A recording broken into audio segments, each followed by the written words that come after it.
Thank you, Kevin. First of all, I would like to thank you and Mia for your kind invitation to moderate this panel. So I understand this is the last one. So most of you will be quite tired, hopefully wiser, but nevertheless tired. So we'll try to keep this panel concise, but in any case, insightful, hopefully. We're competing with a beer, eh?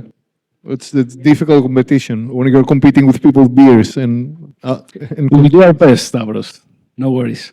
So let me start by saying the following. Shipping is an activity that is equally divided among managing vessels, regulations, and regulatory trends and conflicts, geopolitical conflicts.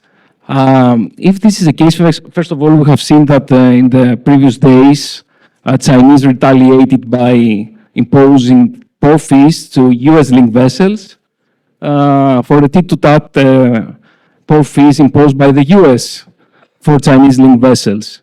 Some companies responded to that by forcing their members of the BOD with US citizenship to resign, and even some companies issuing preferred stock with super voting power to their principal shareholder. So, Peter, the first question is for you. I mean, how can Greek ship owners respond to that in order not to be caught in the middle? Are there any specific strategies that they can adopt? I think first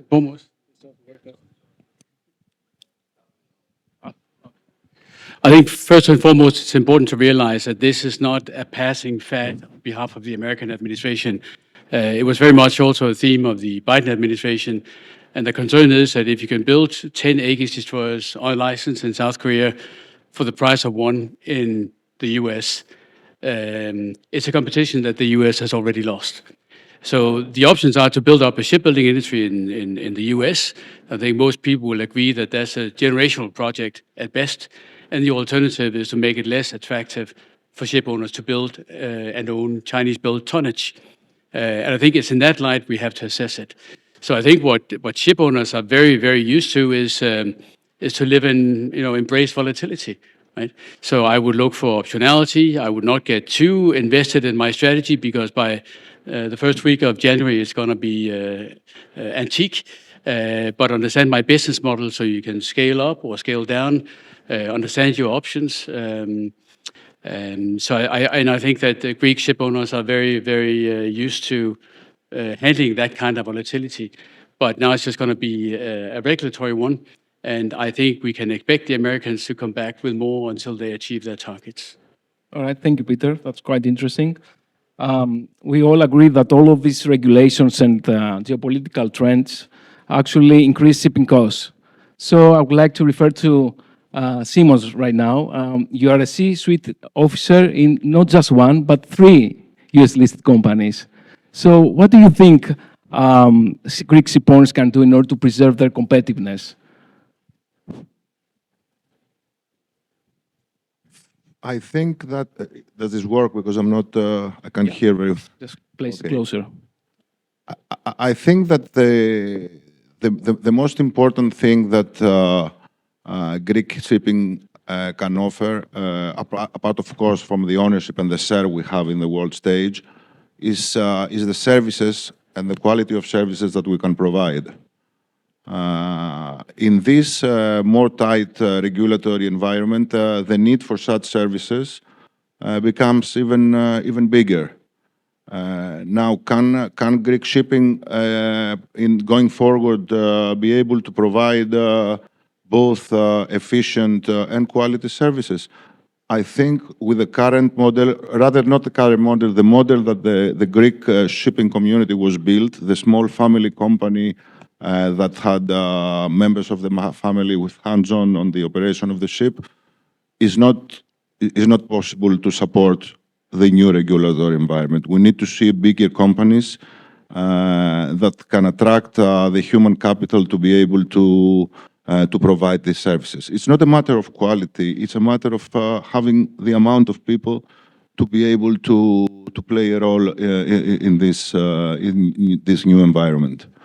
So I think what needs to happen, and I think it's happening for more than a decade now, is that companies, and I'm referring mostly to the management of the ship, because in Greek shipping we have the ownership side and we have the management side.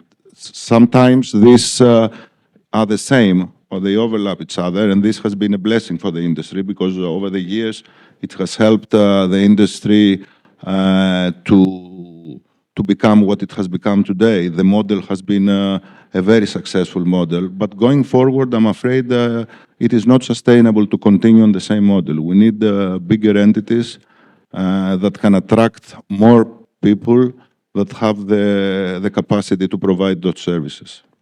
I'm optimistic, though, very optimistic, that Greece will continue to be the leader in providing shipping services. That's actually an insightful observation. Thank you for that.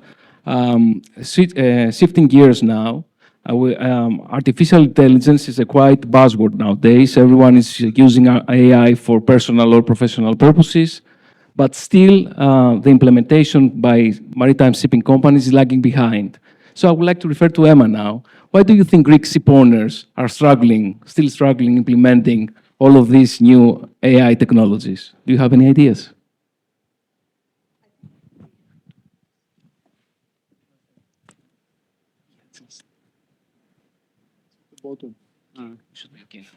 Okay. I think one of the biggest problems that we have is the way that we're talking about AI. So people are saying constantly, it's going to be 100 times bigger than the Industrial Revolution. It's coming for your jobs. It's just a tool. And yet we want it to solve everything. And so I think this is one of the biggest problems that we have, is that it lacks attention and tangibility, which is what we're used to generating our power from in shipping. If we wanted to be able to be worthy of all of the investment that's pouring into the space, we need to stop looking at it like a get-rich-quick scheme or as just a tool and start thinking about it like a strategic new hire. So when you bring somebody into your business, why do you bring them into your business? Because you want something done better than it's currently being done. And there's an orientation process. You bring them into your systems, you introduce them to the team, you help them to become socialized, and you monitor their work in your business. Access builds over time, and results lead to trust, and trust builds confidence. AI is just, for me, this is exactly what we need to do in order to be able to realize the potential that exists. It needs a framework to work within, and this has to take into account the resources, appetite for risk, and goals each company has. Do you have 4 ships, 40, 400? Survival, in my opinion, has to be built in, and it has to be sized to reality. Okay, I believe that worth to investigate it further. For that reason, I would like to refer to Stavros. Stavros, you are a CFO in 2 listed companies, as opposed to Simos, who is a C-suite officer in 3. But nevertheless, I would like to ask you whether you have implemented in your companies some AI technologies to assist you now with decarbonization efforts and initiatives. Of course we have. Thank you, Christos. First of all, good afternoon to everyone. Congrats, Kevin, for the amazing location. What people don't know about Christos and me is that we were sharing the same desk for more than 5 years. So most of the things that I'm going to say now, Christos already knows. And basically, if I forget something, please feel free to chip in. So basically, in Synergy, I mean, we don't believe in high capex investments. We think that, I mean, shipping traditionally has penalized first movers when it comes to high capex, but we very much believe in technology and the edge, the competitive edge that technology can offer. So already since 2015-16, far before AA became cool and everyone started talking about AA, we had installed sensors on all our ships, sensors on the propeller, sensor on the engine room, sensors on the hull that were feeding the office with live data. Initially, we were processing this data manually. It required a tremendous amount of time, a tremendous amount of effort from the personnel in the office. Then, around 2017-18, we teamed up with startups like Deep Sea that were actually starting to take up AI. They helped us process all this data real time, much faster. And then lately, with the current boom of AI, our in-house energy and sustainability team through ChatGPT, they have developed Python algorithms that is actually complementing the job that these AI platforms like DeepSea are doing to further analyze the data and compare it with the noon reports that we're getting from the ship. So we're doing this sanity check that would take months and weeks in a matter of minutes. And then basically we send feedback to the vessels. And by this, we optimize performance, we optimize consumption, we optimize routing of the ships, weather routing. We optimize hull cleaning and propeller cleaning. I mean, we do that proactively when we have indication that it's not up to the standard that it should to provide for the fuel savings that we want. We check the health of the machinery and of the equipment of the ship and do maybe proactive monitoring or replacement. So it has helped a lot. We believe that data-driven decisions, both on operations and on the technical side, are there to complement the traditional human factor that you had in shipping. For example, I mean, 10, 15 years ago, you would have the old captain coming to the office and saying, we have this vessel following that route because the weather is like that, I've done that, I've experienced that, we're fucked. We're screwed. We shouldn't do that.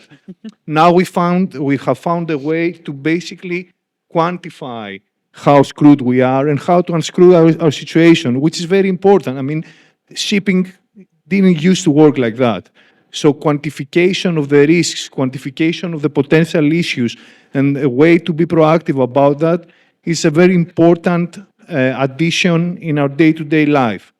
At the same time, through these technologies, we have been able to attract and retain talented individuals that were not working for shipping companies in the past. So basically, you increase the quality of the personnel in the office. You get the more startup-ish, modern kind of personnel. That adds a lot to the day-to-day, the quality of life in the office. Now, if I'm not mistaken, we have also installed cameras and sensors that assist in navigation under adverse weather conditions. That's also very important. I mean, in the old days, you were seeing in the radar of the ship, in the sonar, I mean, you were saying that something might be there when it's the weather is foggy or when it's dark. Now you know very specifically that it's a small boat that's approaching, that you have to change your route, you have to avoid this and that. So basically all this, next to the human factor, have assisted a lot, I mean, to become more efficient and improve basically our operations and our technical proactiveness, I would say. Thank you, Stavros, for sharing all of these initiatives with the rest of Be new, by the way. We started with geopolitical tensions, and now I would like to focus more, building on what Stavros said, on decarbonization. We all agree that the dream fuel does not exist anymore. Actually, it does not exist yet. So while waiting for the scientists to come up with the fuel of the future, we have to do something. So Peter, I would like to refer this question to you. I mean, what the Greek ship owners can do for the interim period in order to deal with this carbonization tsunami, if I may call it such? Yeah, it's a very apt question. Does it work now? It works now. It's a very apt question this week, and I think there's a real risk that we're going to end the week with even less guidance than when we entered it. A number of ship owners, many of them North European, have invested significant funds in building dual fuel ships. Many of them have not really sailed on these alternative fuels yet. Distribution is a real issue. I think as a ship owner, there are a number of things you can do upfront that doesn't require you to pick the dream fuel of the future. You can paint silicone on your hull and save 8% basically upfront. The next dry dock, there are people who are putting rotor sails on. I saw the first one in, I think, 2013, and the return on investment was 8 years. So it's not cheap and it's not for all, but there's increasing evidence that for certain trade routes, it offers significant benefits. You have the biofuels that, thanks to the EU emissions trading schemes, actually offers you the chance to sell your credits to for example, Microsoft, like Norton did last week. So there are a number of things you can do where you can let your profit motive guide you and get significant savings. And the one thing I might want to add is that many of these transition fuels are cumulative. So it's not picking a rotor sail over silicone paint, or I'm in the business of selling biodiesel now, which offers some advantages and reduces emissions as well, but they add up, right? So just like the power plant industry and coal-fired power plants in Maasvlakte in Holland extract 42% of the inherent energy in the coal, whereas the UK power plants is at 28, 30%. That's a very significant improvement, right? And shipping can do the same thing. That's very thought-provoking, and I don't know if we have any ship owners left in the room. They probably will agree that the biofuels, it's the way going forward. I mean, since we do have a definitely solution as far as the fuels are concerned. Thank you for that. Now, Simos, the Greek shipping has a long history of adaptability and resilience. Now, what do you think are the characteristics or the traits that the Greek ship owners have that will help them to navigate the decarbonization area? Well, Christo, the Greek shipping industry, it's an industry that essentially serves itself. We have companies that serve the ships that are owned by the Greeks as well, most of them at least. In order for the Greek shipping to maintain this, we need to make sure that the asset will be there in the future as well to provide the service. What we are seeing today is that despite the fact that we hear voices that challenge the whole decarbonization effort from Greek shipping community, what we see is that Greeks are leading actually this effort to decarbonize by having ordered more ships than their market share is today on the ships on the water. This by itself ensures the need to continue providing shipping services going forward. So I think the industry has done its part already to ensure that Greek shipping will continue to be able to exist and be competitive on a world scale. So I think that we have already done most of what needs to be done. What's left to do is to be able to execute on this new environment and these new regulations. And as I mentioned before, this needs bigger companies, bigger management companies to be able to provide the human element to be able to do the work. It's a lot more work that needs to be done to be able to provide services, but I think we are on the right path. So the key takeaway is size really matters as far as decarbonization initiatives. In the traditional Greek model, size didn't matter much. Actually, I think that the optimal size of a company wouldn't be more than 10 ships, because on that model you could have people that actually had interest on the ship to be able to have their hands on the management services and be able to be more efficient and more competitive. But in the new environment, this is simply not possible. It's even if you have the best people within a family, you cannot provide so many services together and follow up all these developments on such small entities. So scale is important, yes. I think going forward is going to be important. I believe the point is taken. Thank you, Simon, for that.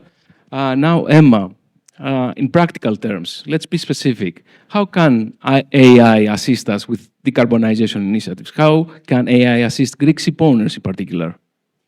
So if we're looking at the maritime decarbonization calculus, I think we all realize that the 70% that's related to fuel is something that's complex and out of our control. But we look at the 30% that's related to energy efficiency and performance optimization, and when we think about this is where we can have the most immediate and achievable gains, and this is where software and AI can really help.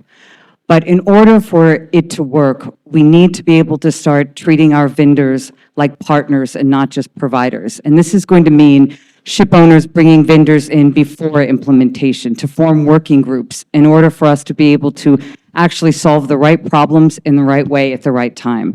This will allow us to look at what is being proposed, how will it be used, what are the limitations, what is it worth in terms of pricing, and all of the integration points like workflow and systems and training.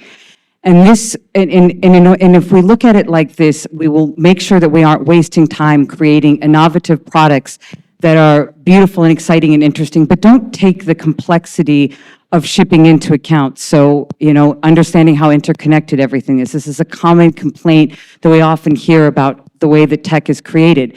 And it's not that shipping is behind when it comes to technology. I think what we're missing is something akin to translation. So it's a language that can help both sides to cooperate. In BlackRock, they call them centaurs. So it's half human, half developer, and they speak the language of both sides, and they make sure that each other understands what actually needs to be created. And much of this has to do with helping our teams understand how to intelligently integrate tech, because it's not just a matter of using it, but it's also when to use it and how to trust it. And this asks us to also bring emotional intelligence into our leadership, because it's a difference between when to trust the screen and when to trust your instincts. We all know the example of following Google Maps and knowing the route is wrong and doing it anyway. In Maritime, this carries a lot more serious consequences. Thank you, Emma. That's very interesting. Stavros, previously you were very outspoken about the various initiatives that the Synergy has taken over the years to implement AI to its, let's say, carbon reduction initiatives.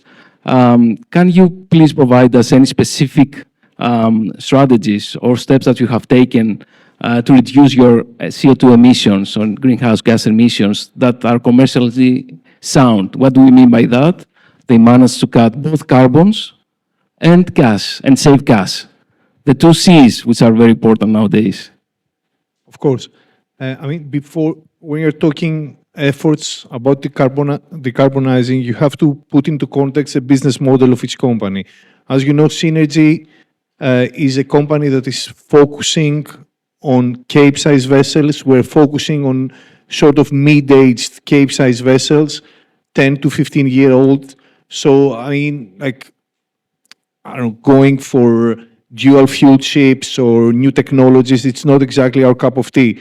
So given that our business model focuses exactly on this type of assets, all our efforts have been focused on making these ships more efficient. And we have started this since, for the last 7-8 years, always in cooperation with some of our counterparties, be it our financier, but mainly with our charterers. So basically, we are, when we acquire a ship, we usually try to acquire it as low as possible, knowing that we have to invest on her in her next dry docking. So what we do, we install certain energy-saving devices, we treat the hull and apply silicone paints, and then we go to our charterers and we take the ship through a testing period where the ship is assessed by an independent third party. And basically, based on the improvement in the performance of the ship, based on the reduction in the consumption under the same speeds, we get a premium over the index compared to the previous rating of the ship. We did it in the past. We've started doing that with Cargill. Back then, there were very few charterers that were interested, but now since decarbonizing is basically the flavor of the month, of the year, and what have you, all the charterers, including like the Far Eastern charterers, Japanese charterers, and other traders in Europe like Glencore, all they have all subscribed to these structures. And actually, we have seen that the results can be very rewarding. For example, we have ships that have increased their index-linked rating after the retrofitting of the energy-saving devices by 7 to 8%.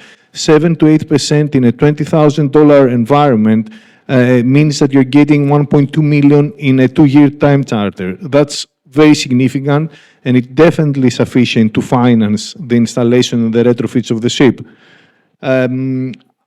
So that's one thing that we have done. We have established cooperation. We're working with banks on sustainability-linked loans, but other than sustainability loans, banks have also recognized the value of these retrofits and the improvement in the energy efficiency of the ship. To give you an example, we're working now with a Nordic bank who is a lender of the group, and they have agreed to top up the loan on 2010-year-old ships, which we managed through the installation of energy-saving devices to improve the rating from a D to an A+. So basically, the efforts are recognized also by the financiers, not only in terms of, providing pricing incentives if they see reduced emissions, but also in actually being comfortable to advance additional money on older ships. Last but not least, Synergy is maybe the only Greek shipping company participating in the EU-funded Safecraft program, whereby we are contributing one of our Capesize vessels that will be installed a shaft generator, which will be fueled with alternative fuels, namely with hydrogen, in order to test the applicability and the safety of these sustainable alternative fuels on board existing ships. That's also a very, widely recognized initiative of the company. I think that summarizes, what we're doing right now. Actually, we were very detailed, so I guess this will generate some ideas from the attendance, from the various delegates. Yes? If I can have a minute just to share our experience on the improvements we saw on retrofitting 5 or 6 of our 10 to 15-year-old container ships. And I got into say that because the results are much more impressive than what they had on the Capesize, because the container ships, of course, burn much more fuel than the Cape. We have seen improvements doing similar retrofits and adjustments on our ships that exceed 25% in consumption. Just to give you an idea of what can be achieved. I'm not sure you can do that on dry bulk, they burn much less. But on the container ship sector, we were impressed ourselves to see the same ships burning 25 to 30% less fuel. So if I may summarize some ideas and insights, biofuels and energy-saving devices should be the course of action going forward for the Greek ship owners if we like to tackle and navigate the decarbonization, let's say, threat. You can call it an opportunity or a threat, right? I believe we do have some time. Kevin, do we have some time to open the floor for questions? Of course.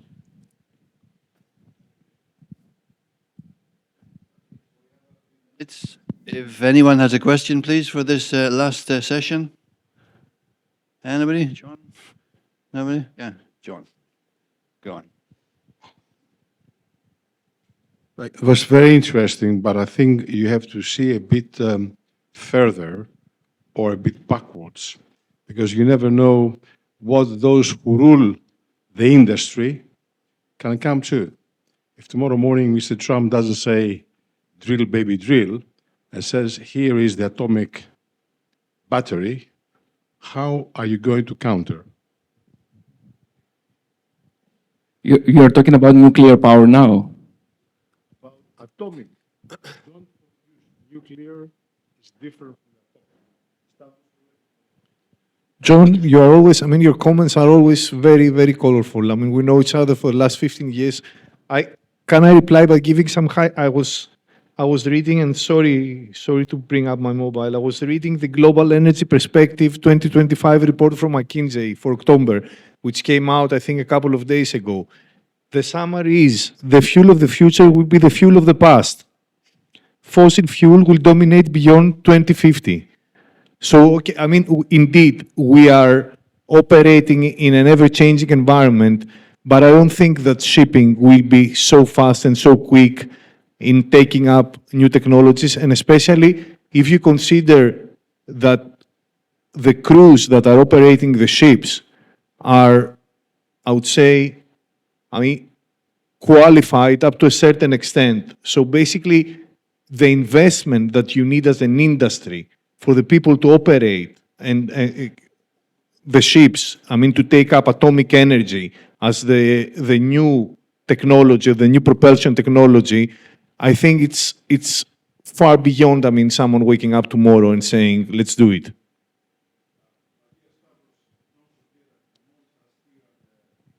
ocean waters, we have warships using atomic propulsion. So why not ourselves to use the atomic battery to save the planet? Would you trust your ship or an also- engineer that has finished, a low-level school to be able to be supervising an atomic device on the ship? Well, as a Greek to Greek, I take you back 205 years ago when the Greek commercial fleet was converted to a warships and we smashed the Ottoman Empire by using our commercial ships. Is there anyone from the panel, Peter, Emma, that would like to address this one? Maybe just one thing.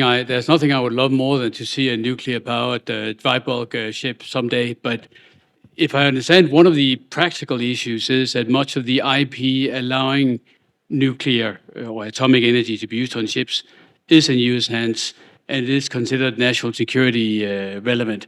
So if you want to sail your ship between Newark and Liverpool, you're probably going to be okay. But if you want the full trading option and going to Pakistan occasionally or China, there will be limitations on how you can use this technology. So there's some practical issues as well.